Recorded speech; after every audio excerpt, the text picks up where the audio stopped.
मैं तो आ रहा था तो मीडिया के साथियों ने कहा कि इमरान साहब नीतीश जी के बारे में आप क्या कहेंगे। मैंने कहा जब से मैं बिहार आया हूं भोजपुरी का एक गाना बहुत बज रहा है कि छन छन बदले तोहरे मिजाज रजऊ, दगाबाज रजऊ, धोखेबाज रजऊ। तो ये गाना ऐसा लगता है जैसे नीतीश जी के लिए ही बनाया गया हो। एक तरफ नीतीश कुमार और नरेंद्र मोदी खड़े हैं और एक तरफ तेजस्वी यादव और राहुल गांधी खड़े हैं। अगर आपने तेजस्वी यादव को 2025 में 14 नवंबर को मुख्यमंत्री बना दिया तो मैं कस्बा में, श्रीनगर में, जलालगढ़ में खड़ा होकर यह वादा करता हूं कि अगर आपने इस बार तेजस्वी यादव को मुख्यमंत्री बनाया, महागठबंधन की सरकार बनाई, तो 2029 में राहुल गांधी को प्रधानमंत्री बनने से कोई ताकत रोक नहीं सकती है। श्रीनगर वालों, आप जानते हैं मैं इमरान प्रतापगढ़ी हूं। मैं आपके मुद्दों पर देश की पार्लियामेंट से लेकर के सड़क तक लड़ता रहता हूं। अल्लाह ने अगर मुझे शायरी की ताकत दी तो मैंने जुल्फ और आंचल पर शायरी नहीं की, मैंने महबूबा के जुल्फों के लिए शेर नहीं कहे। मैंने आपकी शायरी में, अपनी शायरी में जब खुदा ने मुझे हुनर दिया शायरी का, तो मैंने उसमें नजीब की मां के आंसुओं के लिए नज्म लिखी, मैंने पहलू खान के लिए नज्म लिखी, मैंने फलस्तीन के लिए नज्म लिखी, मैंने आपके दर्द को आवाज देने का काम किया। मैंने शायरी में महबूबा के जुल्फों की बात नहीं की। जब वक्फ के खिलाफ बिल लाया गया देश की पार्लियामेंट में, नरेंद्र मोदी जी की सरकार वक्फ के खिलाफ बिल लेकर के आई, तो सबसे बड़ी आवाज के तौर पर मैंने वहां हाकिम की आंख से आंख मिला करके कहा था कि हम ही को कातिल कहेगी दुनिया, हमारा ही कत्लेआम होगा। हम ही कुएं खोदते फिरेंगे, हम ही पे पानी हराम होगा। आप इस बरसती हुई बूंदों के बीच में भी यहां खड़े हैं, आप इस बारिश में भी यहां खड़े हैं। मैं इस बारिश में आपकी मौजूदगी को सलाम करता हूं और आपसे यह कहना चाहता हूं कि यह चुनाव कहीं इधर उधर भटकने का चुनाव नहीं है, यह चुनाव किसी के झांसे में आने का चुनाव नहीं है, यह चुनाव किसी गफलत में आने का चुनाव नहीं है, यह चुनाव नाराज और गुस्सा होने का चुनाव नहीं है, बल्कि एकजुट होकर के बिहार में हुकूमत बदलने का चुनाव है। मैं उत्तर प्रदेश से आया हूं, मैं देख रहा हूं लोगों के टूटते हुए आशियाने, मैं देख रहा हूं असम में लोगों के उजड़ते हुए घर, मैं देख रहा हूं कि जब इंसाफ बुलडोजर से किया जा रहा हो, ऐसे में अगर आप बिहार में महागठबंधन की सरकार बनाते हैं और नरेंद्र मोदी और उनके दोस्तों की छुट्टी करने का काम करते हैं, तो आने वाले दिनों में पूरे देश में नफरत वाली आवाज को लगाम लगेगी। साथियों, मैं राहुल गांधी जी का सिपाही बन के खड़ा हूं, मैं चला हूं उनके साथ कन्याकुमारी से कश्मीर तक। जब मुझसे मीडिया के साथी कहते हैं कि इमरान साहब आप तो शायर हैं, सांसद बाद में हैं, राहुल गांधी जी के साथ कन्याकुमारी से कश्मीर तक पैदल चल रहे हैं नफरत के खिलाफ, क्या बोलेंगे? तब मैं उनसे कहता था कि जो हर जालिम से टकराएगी वो आंधी बनाऊंगा, जो हर जालिम से टकराएगी वो आंधी बनाऊंगा। नए अंग्रेज आए हैं, नया गांधी बनाऊंगा। नीतीश कुमार जी और नरेंद्र मोदी जी के झूठे वादे हैं और इस तरफ महागठबंधन क्या कह रहा है, तेजस्वी क्या कह रहे हैं कि अगर आपने महागठबंधन की सरकार बना दी तो 5 साल में बिहार के हर परिवार से एक युवा को नौकरी मिलेगी। और महागठबंधन के वायदे नरेंद्र मोदी जी के झूठे जुमले की तरह नहीं है। नरेंद्र मोदी जी ने कहा था खजाने की चाबी हमें सौंप दो, देश नहीं लुटने दूंगा। आजकल मैं जहां भी जाता हूं उनसे सवाल पूछता हूं कि प्रधानमंत्री जी आपको आपका जुमला याद है? भाइयों बहनों, देश के खजाने की चाबी मुझे सौंप दो, मैं देश नहीं लुटने दूंगा। याद है ना? चौकीदारी मुझे दे दो। आजकल मैं उसी चौकीदार से पूछता हूं पूरे देश में जाकर के कि कहां सोया है चौकीदार? आप थक गए हैं क्या? थक गए हैं क्या? बारिश से डर रहे हैं क्या? बारिश से डर तो नहीं रहे ना? कि कहां सोया है चौकीदार? अभी जब पूर्णिया से हमें हेलीकॉप्टर को टेक ऑफ करना था तो पायलट ने कहा साहब मौसम खराब है, हम टेक ऑफ नहीं कर पाएंगे। हमने कहा मैंने श्रीनगर वालों से, कस्बा वालों से वादा किया है, आप हेलीकॉप्टर नहीं टेक ऑफ करोगे और मुझे पैदल जाना पड़ेगा तो मैं पैदल जाऊंगा, लेकिन वहां की आवाम से मिलने जरूर जाऊंगा। फिर हम कोढ़ा पहुंचे, वहां हमारी बहन पूनम पासवान थी। हमने पूनम जी से कहा कि आप हमारे साथ चलिए। पूरा महागठबंधन एकजुट होकर के लड़ रहा है यहां पर, एकजुट होकर के। आप पूनम जी को वोट देंगे, आप इरफान को वोट देंगे तो सिर्फ इरफान को नहीं मिलेगा, तेजस्वी यादव जी को भी मिलेगा। आप इरफान को वोट दोगे तो मुकेश सहनी जी को मिलेगा। आप पूनम जी को वोट दोगे तो आईपी गुप्ता जी को मिलेगा। और आप पूनम जी को और इरफान को वोट दोगे तो मोहब्बत के उस मसीहा को मिलेगा जिसका नाम राहुल गांधी है। किसी ने एक शेर कहा है दोस्तों कि घड़ी से लाख महंगा तो घड़ी का वक्त होता है। घड़ी से लाख महंगा तो घड़ी का वक्त होता है, जो इसकी कद्र करता है उसी का वक्त होता है। और उदासी लुत्फ लेने को उतर आती है महलों से, हमारी झोपड़ी में जब खुशी का वक्त होता है। आपके बीच का एक बेटा, एक आपके बीच में खिदमत करने वाला, जिसे आप लोग इरफान आलम के नाम से जानते हैं, जब कांग्रेस पार्टी ने उसकी खिदमत को, उसके भरोसे को, उसकी मेहनत को सालों साल देखने के बाद उसको आपके बीच में प्रत्याशी बना करके भेजा, तो न जाने कितने बड़े बड़े लोगों के पेशानी पे बल पड़ गए ना। मैं नाम नहीं लूंगा, लेकिन मैं इशारे से एक बात जरूर कहना चाहता हूं कस्बा वालों के, आपको 4 बार मौका मिलता रहा मेरे बुजुर्ग, और यहां की आवाम ने आप पे भरोसा जताया, आपने खिदमत भी की, लेकिन सबका एक वक्त होता है, पीढ़ी में बदलाव होता है।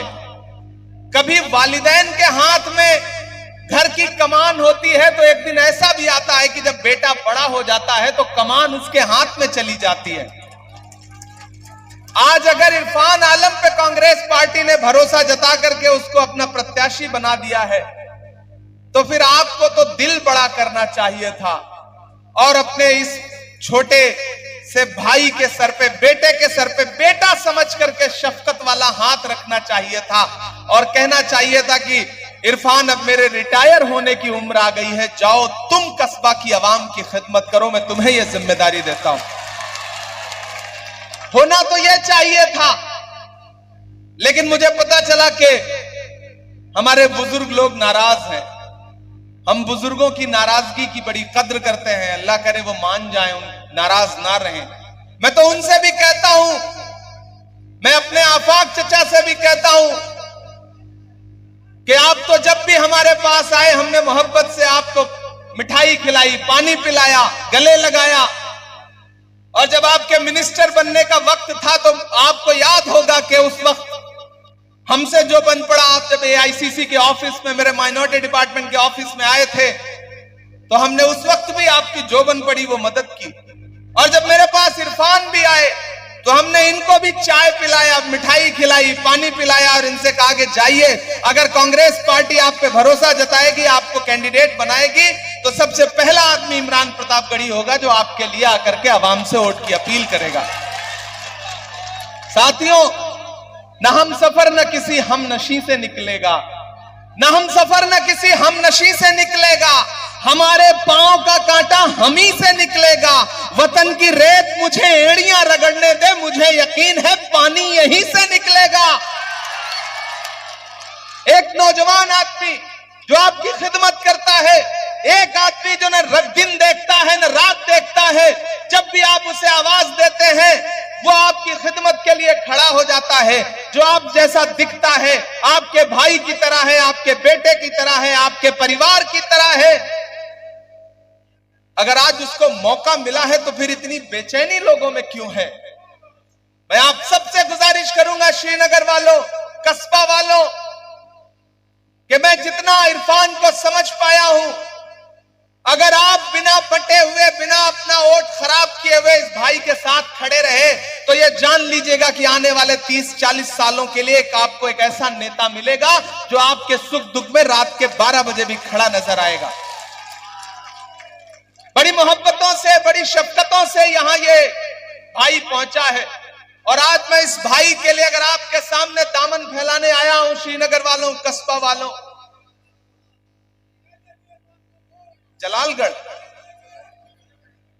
जलालगढ़ वालों, मैं आप सबसे ये अपील करूंगा साथियों कि ये लड़ाई बहुत बड़ी है। बिहार में नफरत वाली ताकतें बिहार में जो नफरत परोसना चाहती हैं, उस नफरत के खिलाफ आपको खड़ा होना है। दिल्ली में बैठे हुए गुजरात के व्यापारी ये सोच रहे हैं कि दिल्ली को रिमोट कंट्रोल से बिहार को चलाने का काम करेगी, लेकिन कस्बा वालों, श्रीनगर वालों, जलालगढ़ वालों, याद रखना कि दिल्ली के रिमोट कंट्रोल से बिहार को नहीं चलाया जा सकता। बिहार के तकदीर का फैसला गुजरात के व्यापारी नहीं करेंगे, बल्कि बिहार की आवाम करेगी। आने वाले दिनों में तेजस्वी यादव मुख्यमंत्री बनने जा रहे हैं, इसमें कोई दो राय नहीं है।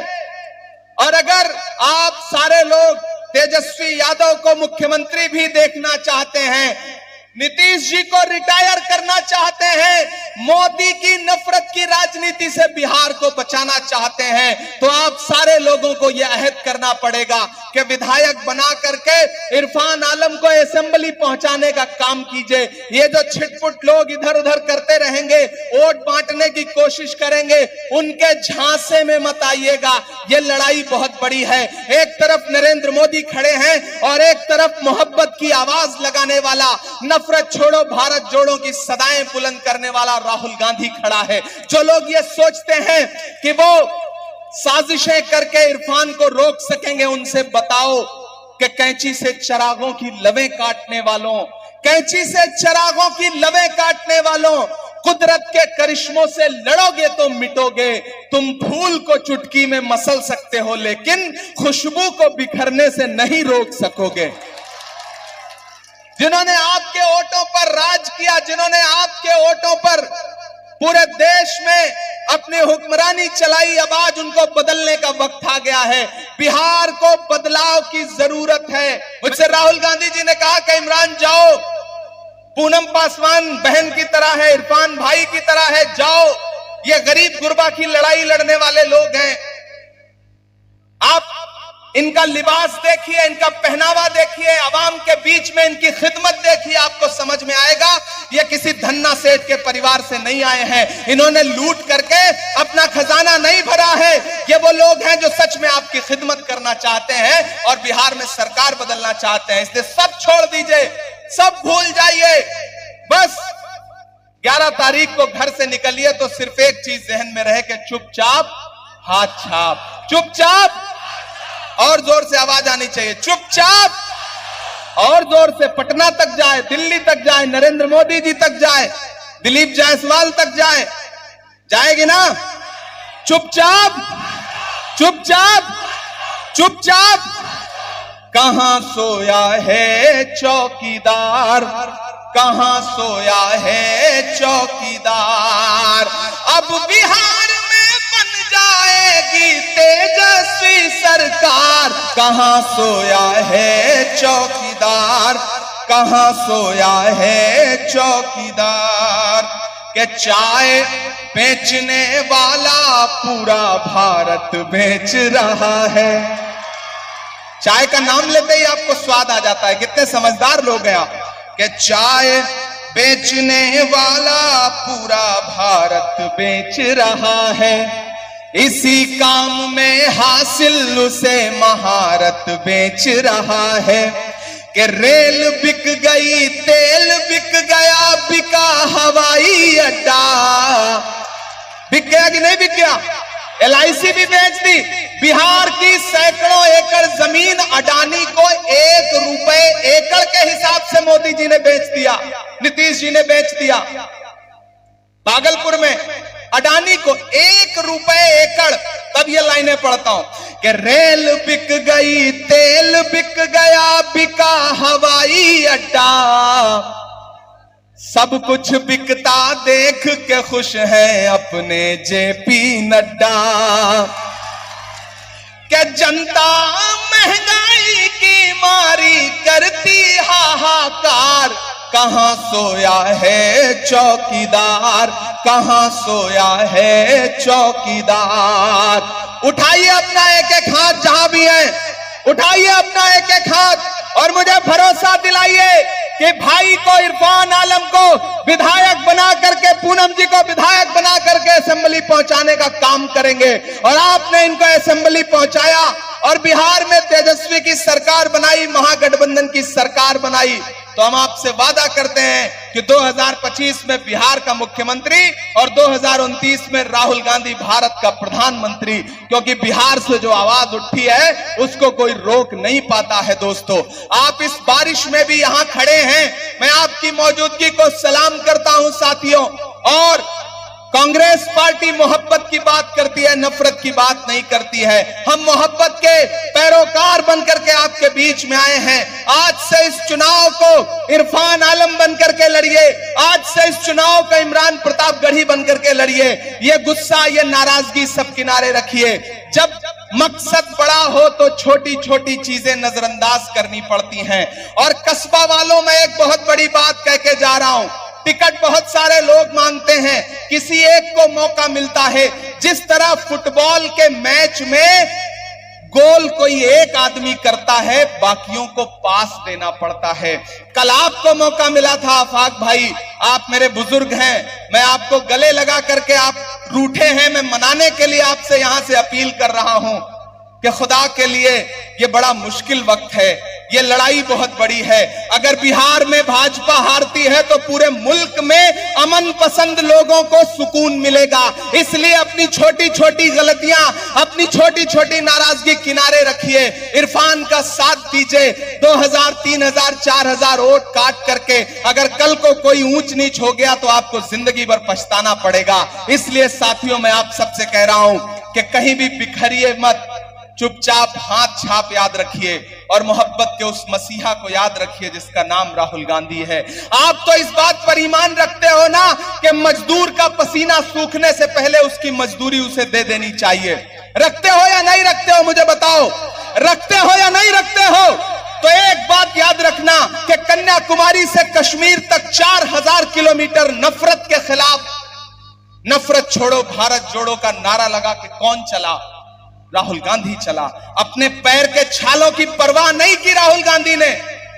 नफरत का शिकार सबसे ज्यादा इस देश में कौन है? आप हैं, हम हैं।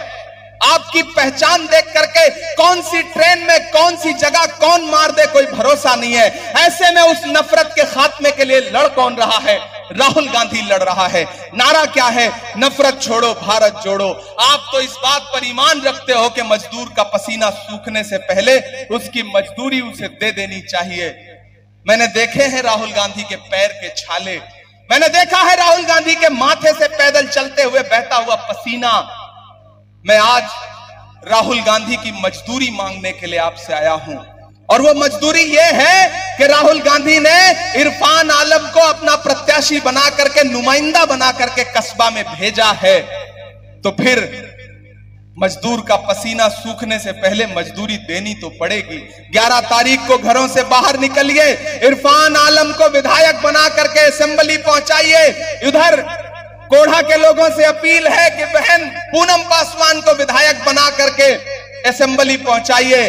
सरकार बनने जा रही है, बड़ी बात नहीं करूंगा, लेकिन इतना कहूंगा कि इन दोनों को विधायक बना करके आपने असेंबली पहुंचा दिया तो हम इन्हें सिर्फ विधायक नहीं रहने देंगे, बल्कि वापस उससे कुछ बड़ा बना करके आपके बीच में भेजेंगे।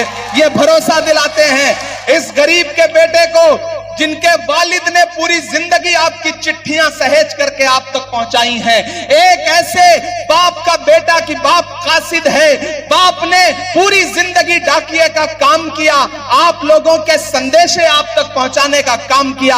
आज उस शख्स का बेटा आपके बीच में आपसे मदद मांग रहा है, तो सारी नाराजगी किनारे रखिए, इसको मायूस मत करिएगा। पहली बार किसी आम परिवार में विधायकी जाने जा रही है, विधायक बनने जा रहा है। इरफान विधायक बनेगा तो आप विधायक बनोगे, इरफान विधायक बनेगा तो आप विधायक बनोगे। ये बिहार की असेंबली में आपके मुद्दे पर लड़ेगा, मैं देश की पार्लियामेंट में आपके मुद्दे पे बोलूंगा।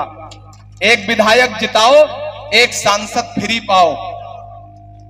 एक विधायक जिताओ, एक सांसद फ्री पाओ। इससे अच्छा ऑफर कुछ नहीं हो सकता। माला ला के दो मुझे। क्या ये जीत की माला मैं पहना दूं? इस बहन को भी ये जीत का माला मैं भेंट कर रहा हूं। आप सबसे अपील है कि मेरी इस बहन को और मेरे इस भाई को आज से ये चुनाव इरफान बन के लड़िए। मारूफ साहब का बहुत शुक्रिया, हमारे डिस्ट्रिक्ट चेयरमैन अली का बहुत शुक्रिया, बहुत शानदार प्रोग्राम किया है। जिस बारिश में 500 आदमी के भी रुकने की गुंजाइश नहीं बचती है, उस बारिश में पूरा मैदान भरा हुआ है। ये बारिश की बूंदें आपके हौसले को नहीं रोक सकती, कोई नफरत आपको नहीं रोक सकती। इसलिए आने वाली 11 तारीख को चुपचाप चुपचाप चुपचाप महागठबंधन, और जोर से महागठबंधन, महागठबंधन, राहुल गांधी, राहुल गांधी। ये मखाने की माला है। इसी पूर्णिया के रंगभूमि मैदान में राहुल गांधी जी ने मखाने के लिए आवाज उठाई थी और मजबूर होकर के नरेंद्र मोदी को मखाना बोर्ड बनाना पड़ा। मैंने पार्लियामेंट में कहा था कि ये तो राहुल गांधी जी का डर है जो इन्होंने मखाना बोर्ड बनाया, वरना ये तो मैखाना बोर्ड बनाने वाले लोग हैं। तो साथियों, आप सबको बहुत शुक्रिया। इंशाल्लाह 11 तारीख से पहले एक बार फिर आपकी विधानसभा में आऊंगा आपसे अपील करने के लिए, एक एक वोट जोड़ने के लिए। बहुत शुक्रिया, बहुत मोहब्बत।